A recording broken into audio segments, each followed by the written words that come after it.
Здравейте и добре дошли отново в подкаста "Не е това, което изглежда". Аз съм Поля и се надявам да сте добре. След няколко месечно забавяне се завръщам отново и за да ви припомня, в предния епизод разглеждахме по-подробно един от несигурните стилове на привързаност, а именно тревожният. А днес ще обсъждаме избягващия стил, като ще си говорим отново какво представлява той, как се формира, какви са симптомите или неговите признаци и как бихме могли да се справим. В много от случаите, за да се изгради избягващ стил на привързаност още от ранна детска възраст, то поне един от родителите притежава такъв и го дава несъзнателно за пример на своето дете. Ако си спомняте, мисля, че може би още в първия епизод ви бях споменала, че между 20 и 25% от хората в световен мащаб имат избягващ стил и по-голямата част от тях са мъже. Ако трябва да се оповаме на тази статистика, то в повечето случаи това ще бъде бащата в семейството, като разбира се има и много жени, които го притежават, но да кажем, че масата са от силния пол. Често избягващия стил у децата бива провокиран от по-строги родители и такива, които бихме нарекли като перфекционалисти, емоционално дистанцирани, възпитават децата си по-твърдо с идеята да бъдат по-независими и не толерират до толкова техните емоционални нужди, примерно оставят ги да плачат, за да се наплачат. Не наблягат толкова на чувствата и емоциите на своето дете, а по-скоро го оставят само да се справи още от много малко. Не прекарват толкова време заедно, за да го учат или да си играят с него. Като разбира се, динамиката във всяко семейство е напълно различна и за някои от вас тези примери, за който и да е от стиловете, биха били релевантни, други пък прекалено екстремни и не чак толкова приложими. Но най-голямата травма, която е предизвикала този стил, е пренебрежението или неглижирането на емоционалните нужди на едно дете, което го кара да се затваря в себе си все повече и да се чувства така, че неговите емоции и мисли са прекалено много за останалите или в случая за неговите родители.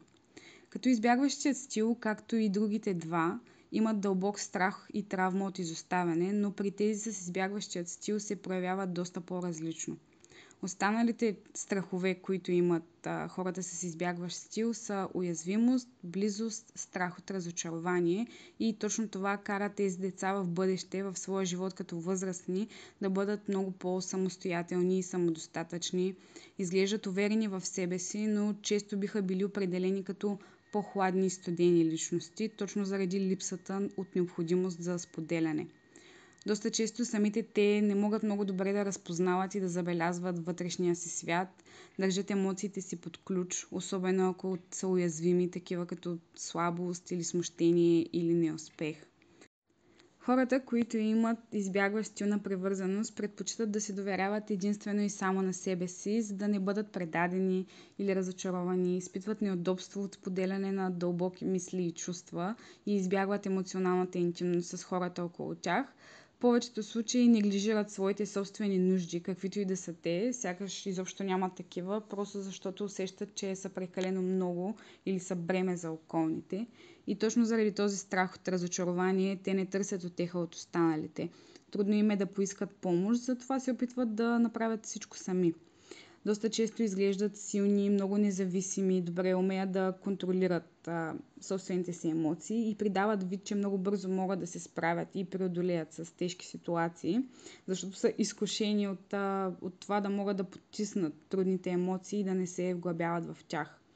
И тук като вметка бих искала да засегна и темата за това, че още от много малки обществото учи малките момчета и в бъдеще зрелите мъже, че проявата на уязвимост, слабост, споделяне на дълбоки части от вътрешния си свят е прието за абсолютна слабост и не си алфа и не си истински мъж, ако го правиш. Но нека да не забравяме, че преди всичко сме хора и без значение от пола, стила или ситуацията ни е позволено да проявяваме чувства и емоции. И сега мисля да обсъдим какви биха били едни от основните признаци на хората с избягващ стил на привързаност. Доста често взаимодействията и връзките с околните остават по-скоро на повърхността, тъй като не позволяват на хората около тях да влизат директно в техния вътрешен свят или така наречената емоционална недостъпност.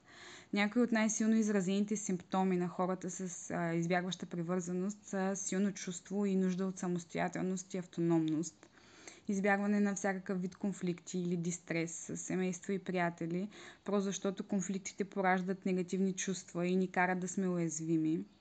дистанцираност от прекалено близки взаимоотношения, криене или несподеляне на бъдещи планове и действия.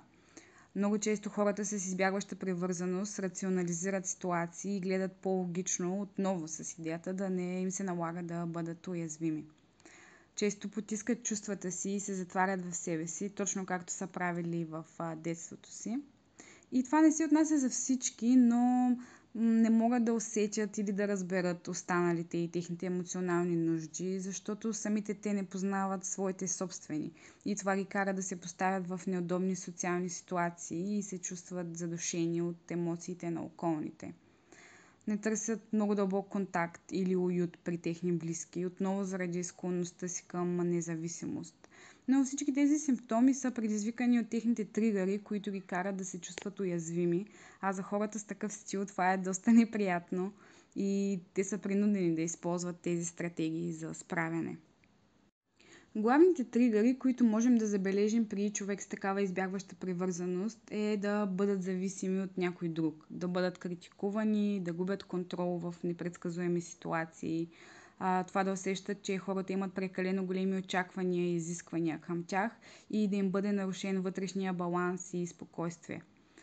Друг тригър е да бъдат емоционално натоварени от емоционалните нужди или багаж на околните.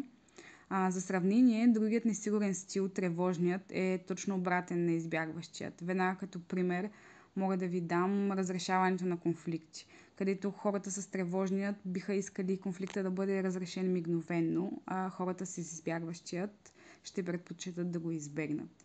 Като двата стила са коренно различни и точно заради това те взаимно си провокират негативни реакции, но имат еднакви травми и страхове от разочарование, от изоставяне и от отхвърляне. Както в предния епизод, когато обсъждахме тревожният стил, така и сега ще ви споделя и няколко съвета какво бихме могли да направим, ако имаме избягваща привързаност. Някои от съветите със сигурност няма да са много лесно приложими, точно заради страха от уязвимост, но поне си струва да се пробва.